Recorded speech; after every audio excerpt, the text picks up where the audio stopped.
My next guest is going to be fighting on the first UFC card this year. It's a big one coming up here, UFC Fight Night, January 13th. It is Joshua Van back here on the program. Josh, how are you, man? Good, sir. How you doing, man? Doing great. I'd say Happy New Year. I think we're kind of past that now. We're on the fourth day of the new year, but hope you had a good holiday. What did you get up to? Obviously, you had the fight coming up, so probably couldn't indulge too much during the holidays. Yeah, man. I don't really get to enjoy the holiday, but I enjoy the workout. So, usual. That's good. Did you get to see family and stuff, or was it all training and stuff and everything else? I went to church and do a little bit of firework with families, and that's about it. Yeah. That's cool. What did you do with the church? You said you got just spent some time there, right? I know obviously this time of year they give back a lot, right?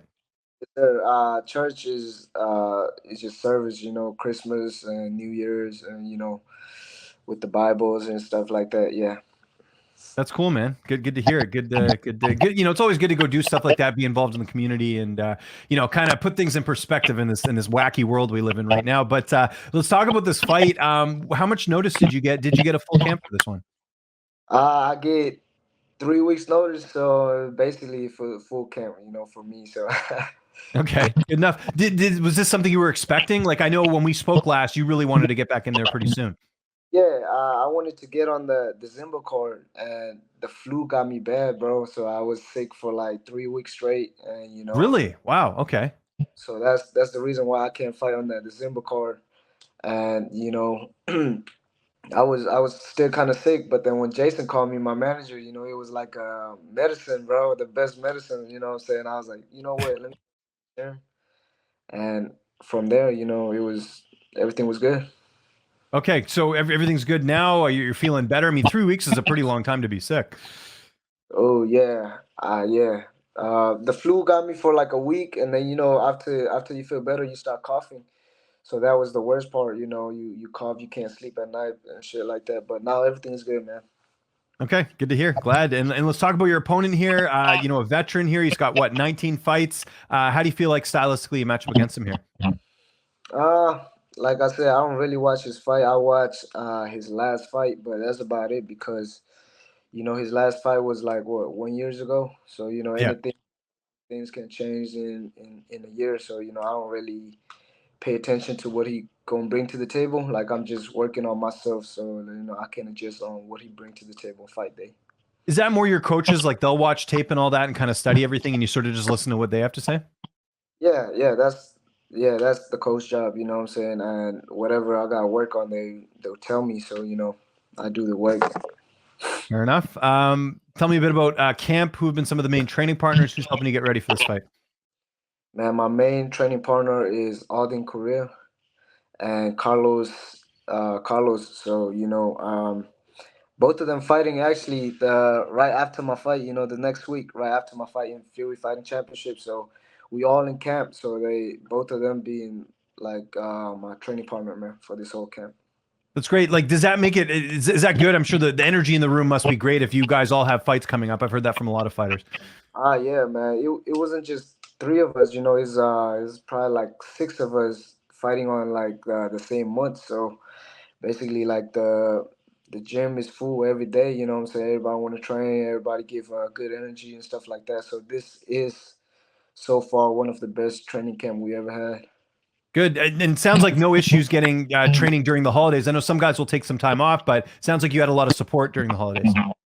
Yeah, for sure. Yeah. We don't take no day off around here, man. Good. You mentioned being sick. How's the weight cut going? Because I know sometimes when you're sick, you're maybe not eating as great just because you're taking medicine and other stuff. How's all that going? Or did you lose a lot of weight? I know some fighters don't have much of an appetite when you're sick, right?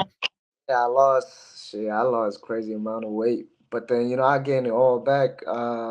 So I'm all good. So like when I was sick, man, I went down to like 128, 29, like that, Okay. bro. But now I'm back to my normal weight, and I'm good, man. The weight What do cut. you, if you don't mind me asking, you can kind of give me a ballpark. What do you typically walk around at? I walk around weight 38, Okay, 30. fair enough. Yeah. Okay. Yeah, that's not too bad. That's good. What about your what about your corner? Who's going to be going out to Vegas with you? Who'll be in the cage with you? Same as usual, but this time around, my boxing coach he can't come. So it'll be my jiu-jitsu coach that will come with me, Joseph. How do you see this fight playing out on the 13th? I know you feel like you're going to get your hand raised, otherwise why sign the contract, but how do you envision the fight going down? It will be done in the second round. Whether it's gonna be submission or a finish, a knockout. So it's going down in the second round for sure. Obviously a big year for you, right? This will be your first sort of calendar year in the UFC and all that. I remember you made the debut last year and what did quite well. What are some of your goals for this year? Like what I imagine it's just keep active, keep building up the resume. What are some things you're looking to achieve this year? Man, I wanna stay active as much as possible, and hopefully by the end of this year, I wanna be in the rank. If not, maybe even fight for the title if I stay active enough. You know what I'm saying? So hopefully I get the top 15 after this. Well, I was going to say it's an interesting division, right? Because there's a lot of transition, right? We just had, Davis and Figueroa move up a weight class. You've got sort of, all these matchups happening. There's a lot of fighters that have been injured. Like it seems like for a guy like yourself to move up the rankings pretty quickly seems like a possibility if you're active. You kind of notice that too, that we're kind of seeing a changing in the guard in that division. Shit. So I don't. Or do you not even pay attention to that? No, not really. Like right Okay. now, yeah, I don't really pay attention to that. So all I know is after this one, I want to get. I hope I get the top 15 guys. And then we talk from there. What do you think should be next? Like, do you pay attention to what's going on at the top of the division? We just had Pantoja defend his title against Brandon Royval. There's a couple big fights coming up. There's Brandon Moreno and Amir Albazi. There's Manel Kopp and Nicolau, which is on your card. Do you think, who do you think will end up fighting Pantoja next? Do you have, do you kind of pay attention to that or you don't even worry about it? Shit, I don't really know, but I know Manel. I know Manel is a good guy, a good striker. So and Manel, like I saw his last fight, when he go against Easy and shit, like at the press conference, he looking good. So I think he might get the next title shot. Well, I think what's interesting with Manel Kopp too is that he's got knockout power. Like you don't see a lot of guys in that weight class that have the type of power that he does. So I think that's interesting for any of the matchups in the top 5, right? So I'm sure you've seen some of his highlights. Yeah, for sure. I seen his last fight, and then I think the fight before where he knocked dude out with a flying knee or something. That's right. Yeah. So I saw 2 of his fight. He's good, man. So Yeah. I think he'll be next for the title. If not, I don't know who. For sure. We have that big UFC 300 card coming up. We don't know what's going to be on it. Are you kind of paying? Are you like keeping tabs on that? Because it's going to be like a pretty big event coming up here in April. Shit. I don't really know about that. I thought it was gonna be Conor McGregor and Chandler. Main event that one, but I saw a post. It can be Leon versus who's that? Well, maybe. Yeah, we'll see. I don't know what's happening.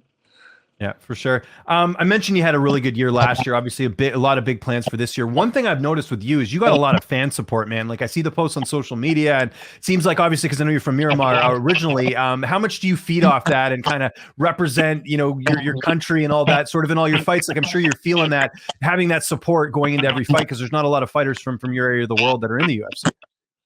Man, yes. Having the support that I like I have. Push me like extra harder in the gym, or even when I go like jogging or running outside, just because like like you said, I'm the first guy, I'm the first fighter from Myanmar. So basically, like I want to show the people that, like, what I'm saying, we coming to, we coming up and shit like that. So and at the same time, I don't want to disappoint my country, what I'm saying, like the people look up to me and stuff like that. So the little kid, they hit me up like they want to fight and stuff like that too, and for me to lose in front of them, like there's a no. So that has been a big motivation for me. How often do people hit you up, fans and stuff, just out of support? Because I imagine you must get a lot of it. Shit, every day, man, every day. Yeah. Is that something you're getting used to? Because like I'm sure when you were on the the regional scene, people knew of you and stuff. But now once you get to the UFC, it's just another level. Have you been have you kind of been getting comfortable with the fact that you're like a role model now for a lot of people? No, not really. Like I don't really get comfortable like with that. You know what I'm saying? Because for me, even right now, like my teammate or a lot of people in the gym. They're like, "How does it feel to be a UFC fighter now?" Like, for me, I feel like I was still fighting in local. You know what I'm saying? So because in the gym we all train like we train the same way. Like nothing changed. So I'm still the same me. For sure. There you go. That makes sense. Before we get out of here, downtime, what's that looking like? I know you're in the gym training all the time. I'm sure you're getting some naps in. What are you doing when you get that little bit of free time? Are you watching any TV or video games, or what are you doing, man? Shit. Right now, I'm trying to get better on my recovery. So I like to get a little bit of massage on my off day. You know what I'm saying? Oh, nice. Okay, cool. Little And RMT and all that. Do you do that like a couple days a week, or you just do it once a week, or? yeah, once a week. I go to chiropractor or massage or something like that. So that really helped, man. That's a game changer. What about like, do you do like sauna or cold plunge or anything like that for recovery, or just the massages? Massage and what'd you say? Salt. There's like, you can do like the cold exposure or whatever. You know, when you jump in like one of those like cold tubs or whatever, it's supposed to be good for recovery. Yeah, that's good too. But I do the hot tub with the salt. Oh, The I've never heard of that. What's that? you know that. Oh, like the Epsom salt and all that, right? Oh yeah, that's what I was trying to say. Yeah, the Epsom salt with hot tub. Yeah. So that really helped too. And yeah, that's about it. And then I don't really want to get on like a sauna because that should drain me for the next day and shit like that. So For sure. And not only that, but I mean, again, like you live in Texas, so I'm sure the weather's like super hot anyways most of the time right now. I don't know how it is. What's the weather like right now? Or is it actually getting colder? oh, like especially in the morning, man, it hit. Like in Texas when it hit 50, that shit's cold already. Like Right. nowadays 45, something So like we that. talking like light jacket weather or like sweater weather then in terms of cold? Because I live in Canada, I live in Vancouver. It definitely gets a lot colder than that. So is it like I need to wear like a light jacket or a hoodie? Is that type of weather you have, or you can still wear a t-shirt outside? Yeah, yeah, like a hoodie. A hoodie help. A That's not hoodie. bad. Yeah. But then I imagine in the summer you're probably staying indoors sometimes because it's so hot, right? So. Yeah, I like the hot weather, so I stay outside when it's hot. But when it's cold, man, I can't. Yeah, I can't deal with the cold. But doesn't it make you tougher a little bit when it is a bit colder? Because then it's like it makes it that much harder to get up. I think it's like Rocky, right? Like that whole movie, right, where he's did the training camp in the snow and all that stuff. I think that does make you tougher. No, I don't know. I don't really. don't buy into it. Fair Some enough. people love cold and some people hate hot. So.